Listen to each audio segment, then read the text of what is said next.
Hello all, how are we getting on? Good to see you all. So we're back with another video. Quite a busy one today, got quite a few things to cover. We've got a bit of transfer news, obviously the preview of the Middlesbrough game. We've also got a new shirt unveiling from LUSOCCER, so stay tuned till the end for that, for a chance to win whatever's in that packet. But as you know, I got this funny quotes book for Christmas, so just thought we'd use it and put them in the start of the videos, just a little bit of fun. So this week's quote is, "It wasn't a monkey on my back, it was Planet of the Apes." So rack your brains, see who you think said that and why. So transfers then. So as you know, we've signed Leo Fjelde from Leeds for about £1.5 million. In the video I did earlier in the week, I know it was close to being announced, so that's been done. Looks a good player, 20-year-old, 6'2", plays left back, but can play centre half as well. He's been on loan at Rotherham as well, I think, in the last couple of years. Did really well, as I said in the video as well. So he looks like he's going to be a welcome addition. Looks very decent. Also, we're very close to signing a kid called Romain Mundel from Standard Liège. Apparently he passed his medical yesterday. That's going to be announced at some point today. Now the worrying thing is for me is that he plays left wing. And who plays there? Yes, Jack Clark. Whether it's just a one for the future type of thing, because he hasn't really played much football from what I can gather. I had a little bit look on social media. Came through Tottenham's Youth Academy. In 2022-2023 he played for the Spurs B team, scored 7 and got 4 assists. In 2023 he turned down a new contract with Spurs, went to sign a 4-year contract with Standard Liège, made his debut in July 2023, and in that time he's played 6 games and not scored a goal for them yet. So like I say, he's very young, very inexperienced, but he looks like a one from the future. Look a little bit on social media, a few comments there on the Tottenham forums about how they were annoyed that he let him get away. He's a good player, and when I was signing Jack Clark from an ex-Tottenham youth, an ex-Tottenham young lad, and look at where he's turned out. So that one's looking like it's going to be announced today. So another one for the future, probably, and probably cover, or could be possibly Jack Clark's replacement for next season if we do lose him. Now, rumours, Kiefer Moore apparently was still miles off the wage valuation. Me personally, I can't see it happening. I can't see us paying them big wages, if I'm honest. Ahmad, been conflicting rumours about he's asked Man United to come to us, but the more credible source for me is Fabrizio Romano. He's normally spot on. He said that Ahmad's not asked to leave. He's looking like he's going to start at Man United, so for me that's that one dead in the water. Callum Styles, there hasn't been any further progress on that one, but it might happen today. So even though we're going to sign these 2 players, we still need this striker. That's the worrying thing. We need a striker and a good centre midfielder, in my opinion, and a goalkeeper if I had my way, but we're not going to get that. Outbound, obviously we know Dewey has gone to RSFC in Greece on loan. Be good for him to get a good few games under his belt. Michael Beale has said that there's no option to buy. He will be back in the building next season, and hopefully with a bit more experience behind him. Alex Pritchard, we know what's happened with him. He's on the verge of signing for Birmingham apparently. Rumoured for 100,000. Apparently he went there yesterday, passed his medical, so that'll be announced at some point in the year. Like I've mentioned before, I find that one a little bit strange. Excuse me. I find that one a little bit strange because he wasn't getting a game under Mowbray. Now we were all reading between the lines. I think he'd been told not to play him, and then when Beale came in, Pritchard is back on the side. And then we know what's happened. And now Mowbray wants to sign him. Now I didn't know, but he looks like he's going to go in there. He's going to get him what he wants out of the club. He's turned the new contract down. Refused to play, like I said in the video earlier in the week. Once you start doing that, you let yourself down. So for me, he can go. Now tonight, just a little bit of news. Tonight if we haven't made any signings today, or it looks like we're going to be signing some players tonight, join me and some of the team from SAFC Fan TV. We're going to be at the Academy of Light on a live show, hoping to see some new signings coming through. We'll be live from about 9 o'clock, so you know, if you want to watch that, jump on there and we'll see you on there. So on to Middlesbrough then. Michael Carrick done a cracking job with them. Now, despite Boro not being where they're probably expected to be, he's still got a great record. You know, he was caretaker manager for Man United for a short spell. Played 3, won 2, drew 1, was unbeaten. Then he went to Middlesbrough in October 2022. Since then, he's played 69 games. He's won 36. He drew 9, lost 24, with a win percentage of 52%. So, you know, a cracking record. Now, like I said, they're not really where they're expected to be this season. They're currently sitting 11th place. They've played 28, won 12, drew 4, lost 12. They've scored 42, conceded 41, and got 40 points. To the 3 points and 4 places below us, we're in 7th. At home, they've kind of struggled a little bit, really. They're currently 16th place in the home form table. They've played 14, won 6, drew 2, lost 6, only scored 15, conceded 15, and got 20 points. Now, a little bit of a funny stat is they've got, apart from the goals, they've got exactly the same home record as they have the away record. Same wins, draws and losses. But 16th place, you know, for a team that's hoping to be pushing for promotion, isn't really good enough at home. So that's where they've struggled. They haven't really scored many goals either, you know, 15 goals in 14 games. So let's hope that continues at the weekend. Now, recent form, they've lost the last 2 games. Now, you know, watched them during the week. I mean, they were playing Chelsea, got battered 6-1 in the semi-final of the Carabao Cup. But before that, they drew 1-1 against Rotherham, but then they beat Middlesbrough away.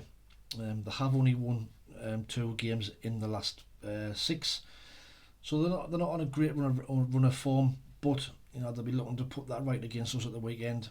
Now, transfers, they have just lost Morgan Rogers. Apparently he's just passed his medical for Aston Villa. He's been a big part of their season, so he's going to be a big miss for them. So I think it's £15 million. I think he's gone for.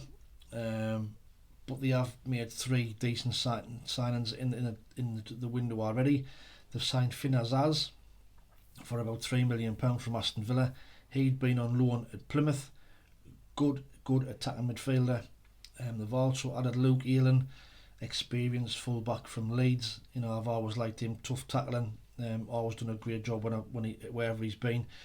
And they've signed Luke Thomas as well, a left back on loan from Leicester, a player who we were linked with in this window, but he's gone to Sheffield. He's gone to Middlesbrough.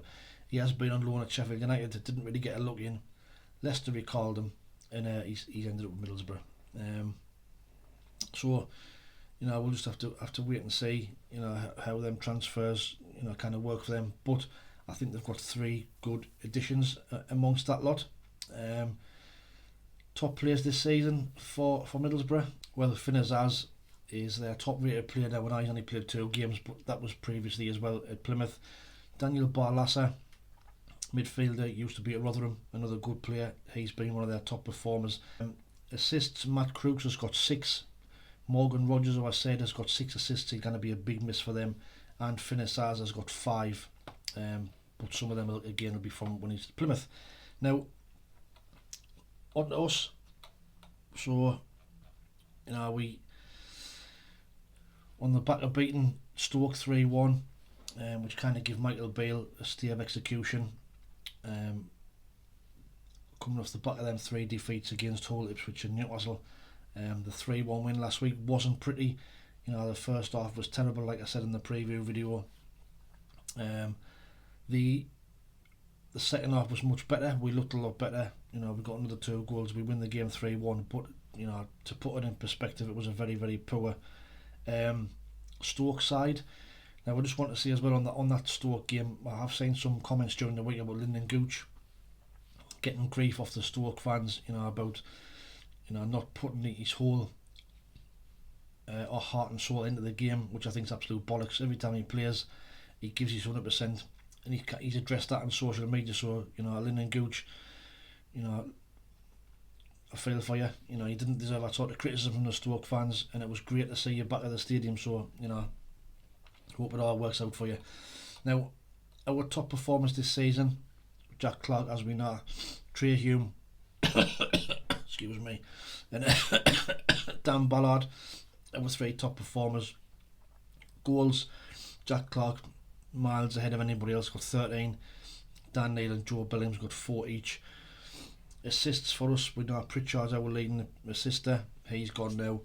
At time was Abdullah Bar with 4 and Jack Clark to step up. Sorry, as you can tell, I'm still got this cough, flu, whatever it is. Anyway, so team wise on Sunday, I think, depending on signings, of course, if by some miracle we do get Kiefer Moore and Ahmad, then the team might look a little bit different. But this is the team that I think it'll be on Sunday. Be one change. I think if Yelder's fit, I think he'll play. I think he'll put him straight in, and I think it'll be Yelder for Sealt. Now that I'm disappointed, because Sealt, I think, has done tremendous since every time he comes in, he does a job and looks a real player for us. And for me, he should be playing centre half in place of O'Nien, but we know that's not going to happen. So I think it'll be Patterson in goal, Hume right back, Ballard, O'Nien, Yelder, Dan Neil, Jude Bellingham, Pierre Ekwa, Abdullah Bar on the right, Jack Clark on the left, Burstow up front. See if he can continue on from getting his first goal at the weekend. Hopefully Roberts might be back on the bench. But we'll have to wait and see. We'll have to wait and see what pans out in the transfer window, you know, today and the deadline, and see if we can get any more additions. But at this moment in time, that's kind of the side that I think we'll pick. Score predictions. Now, based on recent matches, you know, we've only won 1 in the last 7 against them, which was a 2-0 win at home last season. We will be looking to try and avenge that 4-0 defeat early this season, you know, when Dan Neil was sent off by absolutely crazy red card on the stroke of half time, kind of killed the game. But again, there's going to be a very difficult game. You know, we know it's always hard at Boro for us. I didn't know why, because I wouldn't say they're that much better than us, to be fair, but they just seem to be a bit of a bogey team. So I'm going to go for a 1-1 draw. I take a point now, so I'm going to go for Boro 1, Sunderland 1, and we'll get back home and see how we go. But let me know what your thoughts are in the comments below of what you think that result will be. Obviously that'll count towards the shirt competition as well, so don't forget to get them in below.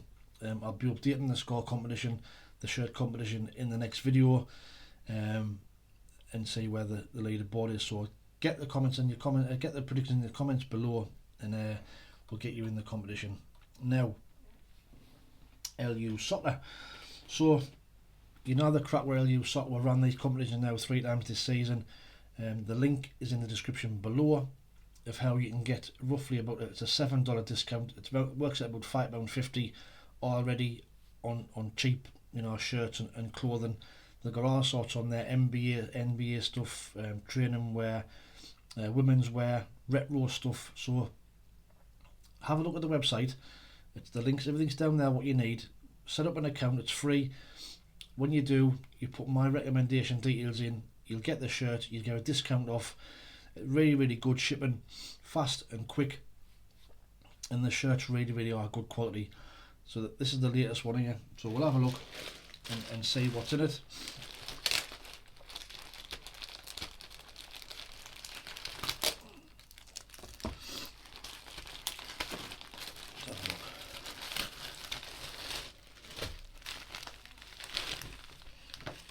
Also, when you get them, you get these like you get a leaflet with all the details on.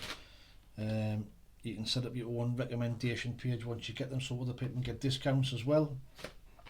So this one is, as you can see, it's an England retro kit. I think this might be off the late 80s, I think it is, the Mark Haley days. And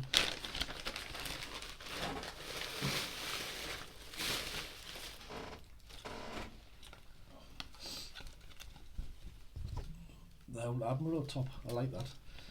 So there you are, see, so that's the England Retros kit.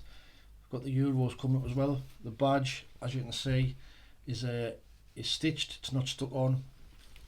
Really decent quality, nice shirt. So it's a great shirt, look great in the Euros. It's a large, great fit, retro style England top. So like I say, you're getting these shirts pretty much, a quarter of the price really. I've just been away in Qatar recently and they're £120 for a shirt. You're getting them for 25 quid with a discount off. Same quality, so get yourself on the site, register, put your details in, get some clothing ordered, and we'll keep these competitions going, maybe once a month when we get them. So to win that shirt, I want to know how many total goals will be scored in the next 4 Sunderland games. So that's total goals by both teams. Now bear in mind, 3 of the next 4 are away from home. So we've got Boro away, Plymouth at home, Huddersfield away, Birmingham away. How many goals will be scored in total in them 4 games for a chance to win that England shirt in time for the Euros? So don't forget, in the comments below, you need to be putting your score prediction for the Boro game and your goals prediction for this shirt. Now, funny quote, you've had time to rack your brains and think of who it was. Who said it wasn't a monkey on my back, it was the Planet of the Apes? Well, it was Mick McCarthy after our 2-0 win over Middlesbrough at the Riverside, which gave us a rare 3 points in our ill-fated 15-point season in the Premier League. So it was a rare win. Mick McCarthy, not to get the monkey off his back, but it was the Planet of the Apes. So quite relevant with playing Middlesbrough. So that's it from me. As always, thanks for watching, do appreciate it. Subs are still coming in, thick and fast. We're up to 3,050 now, which is absolutely fantastic. So please keep liking, sharing and subscribing. Honestly, it's massively appreciated. Watch out for the match review coming out for the Boro game. Like I say, I'll be updating the scores as well. But until the next one, thanks for watching, take it easy, stay safe, and we'll speak soon. Ta-ra.